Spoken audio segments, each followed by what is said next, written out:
यह कहानी फ्रांस प्रशिया युद्ध 1870-1870 के दिनों की है, जब प्रशिया ने फ्रांस पर कब्जा कर लिया था।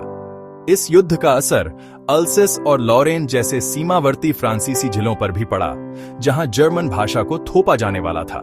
कहानी का मुख्य पात्र एक छोटा लड़का है, जिसका नाम फ्रांस है।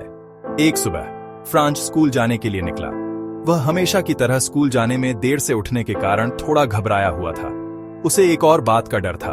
उसके फ्रेंच शिक्षक हेमल ने कहा था कि वे उस दिन पार्टिसिपल पर सवाल पूछेंगे, और फ्रांस को पार्टिसिपल के बारे में कुछ भी नहीं आता था। फ्रांस ने सोचा कि क्यों न स्कूल छोड़कर खुले मैदान में, सूरज की रोशनी में, पक्षियों के चहचहाने की आवाज और आरा मिल के पीछे प्रशियाई सैनिकों के अभ्यास को देखे। उसे यह सब स्कूल से ज्यादा लुभावना लग रहा था, लेकिन अंततः उसने अपने मन पर काबू पाया और स्कूल की ओर तेजी से बढ़ चला।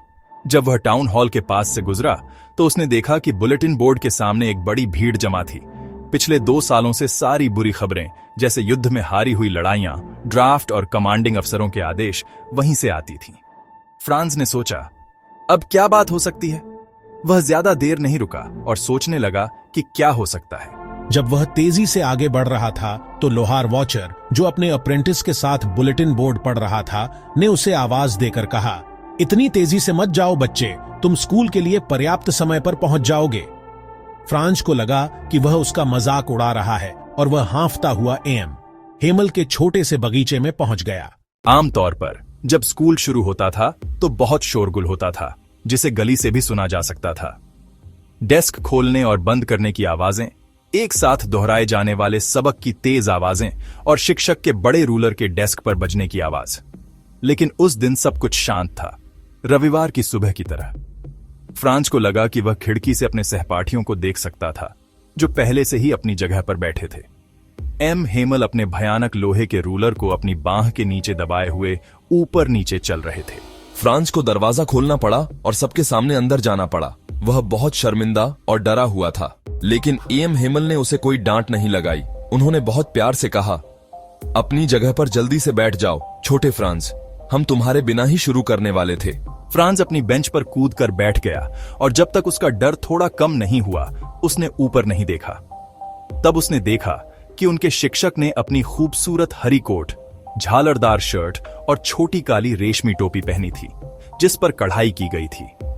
वह ये कपड़े केवल इंस्पेक्शन या प्राइज वाले दिनों में पहनते थे, लेकिन जो चीज उसे सबसे ज्यादा हैरान कर गई वह यह थी कि पीछे की बेंचों पर, जो आमतौर पर खाली रहती थीं, गांव के बूढ़े लोग बैठे थे। बूढ़ा हाउजर अपनी 3 कोने वाली टोपी के साथ, पूर्व मेयर, पूर्व पोस्टमास्टर और अन्य लोग, वे सभी उदास लग रहे थे। और हाउजर ने एक पुरानी प्राइमर, छोटी किताब, अपने घुटनों पर खोलकर रखी थी, जिसके चश्मे पन्नों पर रखे हुए थे। मेरे बच्चों, यह तुम्हारा अंतिम फ्रेंच पाठ है। बर्लिन से एक आदेश आया है कि अल्सेस और लॉरेन के स्कूलों में अब केवल जर्मन पढ़ाया जाएगा। नए शिक्षक कल आ जाएंगे। यह तुम्हारा अंतिम फ्रेंच पाठ है। मैं चाहता हूं कि तुम बहुत ध्यान से सुनो। ये शब्द फ्रांस के लिए वज्रपात जैसे थे। ओह कमीनो, यही वे टाउन हॉल में बुलेटिन बोर्ड पर लिख रहे थे। अब फ्रांस को समझ में आया कि वे बूढ़े गांव वाले पीछे की बेंचों पर क्यों बैठे थे। वे हेमल को उनके 40 साल की वफादार सेवा के लिए धन्यवाद देने और उस देश के प्रति सम्मान दिखाने आए थे, जो अब उनका नहीं था। यह सोचकर फ्रांस को अपने आप पर शर्म आई कि उसने अपने पाठ ठीक से क्यों नहीं पढ़े। उसकी किताबें, जो थोड़ी देर पहले तक एक बोझ लगती थीं, इतनी भारी लगती थीं, अब पुरानी दोस्त बन गई थीं, जिन्हें वह छोड़ना नहीं चाहता था। हेमल का विचार कि वह जा रहे थे कि वह उन्हें फिर कभी नहीं देख पाएगा, ने उसे यह सोचने पर मजबूर कर दिया कि शिक्षक का रूलर कितना अजीब और मूडी था। पुअर मैन, यह इस आखिरी पाठ के सम्मान में ही था कि उन्होंने अपने सबसे अच्छे कपड़े पहने थे। और अब फ्रांस को समझ में आया कि गांव के बूढ़े लोग कमरे के पीछे क्यों बैठे थे। जब यह सब फ्रांस के मन में चल रहा था तो उसने सुना कि हेमल ने उसे बुलाकर पार्टिसिपल सुनाने के लिए कहा, लेकिन वह पहले ही शब्द पर अटक गया और अपनी बेंच पर खड़ा रहा। अपना दिल तेजी से धड़क रहा था और उसे ऊपर देखने की हिम्मत नहीं हुई। मैं तुम्हें डांटूंगा नहीं छोटे फ्रांस, तुम्हें पहले ही बुरा लग रहा होगा। देखो, हर दिन हम कहते हैं, ओह मेरे पास बहुत समय है, मैं इसे कल सीखूंगा, और अब तुम देखते हो कि हम कहां आ गए हैं। अल्सेस के लोगों के साथ यही बड़ी परेशानी है, वे सीखने को कल पर टाल देते हैं। अब बाहर के वे लोग तुम्हें यह कहने का अधिकार देंगे तुम फ्रांसीसी होने का दिखावा कैसे कर सकते हो और न अपनी भाषा बोल सकते हो, न उसे लिख सकते हो? लेकिन तुम सबसे बुरे नहीं हो, छोटे फ्रांस। हम सभी के पास खुद को कोसने के लिए बहुत कुछ है। तुम्हारे माता पिता तुम्हें पर्याप्त रूप से सीखने के लिए उत्सुक नहीं थे। उन्होंने तुम्हें खेत में या मिलों में काम करने के लिए पसंद किया ताकि थोड़ा और पैसा कमाया जा सके। और मेरे पास भी तुम्हें कोसने के लिए है। क्या मैंने तुम्हें अक्सर अपने फूलों को पानी देने के लिए नहीं भेजा, बजाय इसके कि तुम अपने सबक सीखो? और जब मैं मछली पकड़ने जाना चाहता था तो क्या मैंने तुम्हें छुट्टी नहीं दी? फिर एक बात से दूसरी बात पर हेमल फ्रांसीसी भाषा के बारे में बात करने लगे। उन्होंने कहा कि यह दुनिया की सबसे खूबसूरत, सबसे स्पष्ट, सबसे तार्किक भाषा थी कि हमें इसे अपने बीच कभी नहीं भूलना चाहिए, क्योंकि जब लोग गुलाम होते हैं तो जब तक वे अपनी भाषा को मजबूती से पकड़े रहते हैं तब तक ऐसा होता है जैसे उनके पास अपनी जेल की चाबी हो। फिर उन्होंने ग्रामर की किताब खोली और हमें हमारा सबक पढ़ा।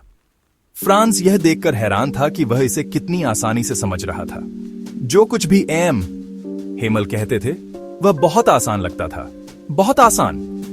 उसने सोचा कि उसने शायद कभी ध्यान से सुना नहीं था और हेमल ने शायद कभी इतनी धैर्य से समझाया नहीं था। ऐसा लगता था जैसे बेचारे आदमी अपनी विदाई से पहले हमें जो कुछ भी जानते थे वह सब हमें एक बार में देना चाहते थे और हमारे दिमाग में सब कुछ एक ही बार में डाल देना चाहते थे।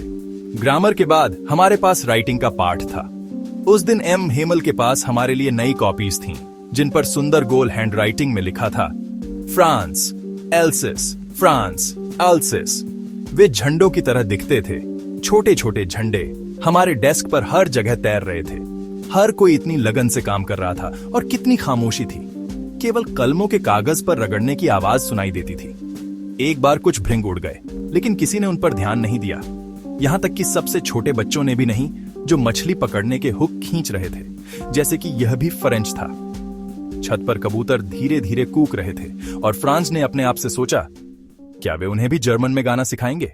जब भी मैं अपनी राइटिंग से ऊपर देखता तो हेमल को अपनी कुर्सी पर अचल बैठे और कमरे में एक चीज से दूसरी चीज को घूरते हुए देखता, जैसे वह इस छोटे से स्कूल के कमरे की हर चीज को अपने दिमाग में कैद करना चाहते हों। सोचो, 40 साल से वह वहीं थे, उसी जगह पर, अपने बगीचे के बाहर और अपनी खिड़की के सामने।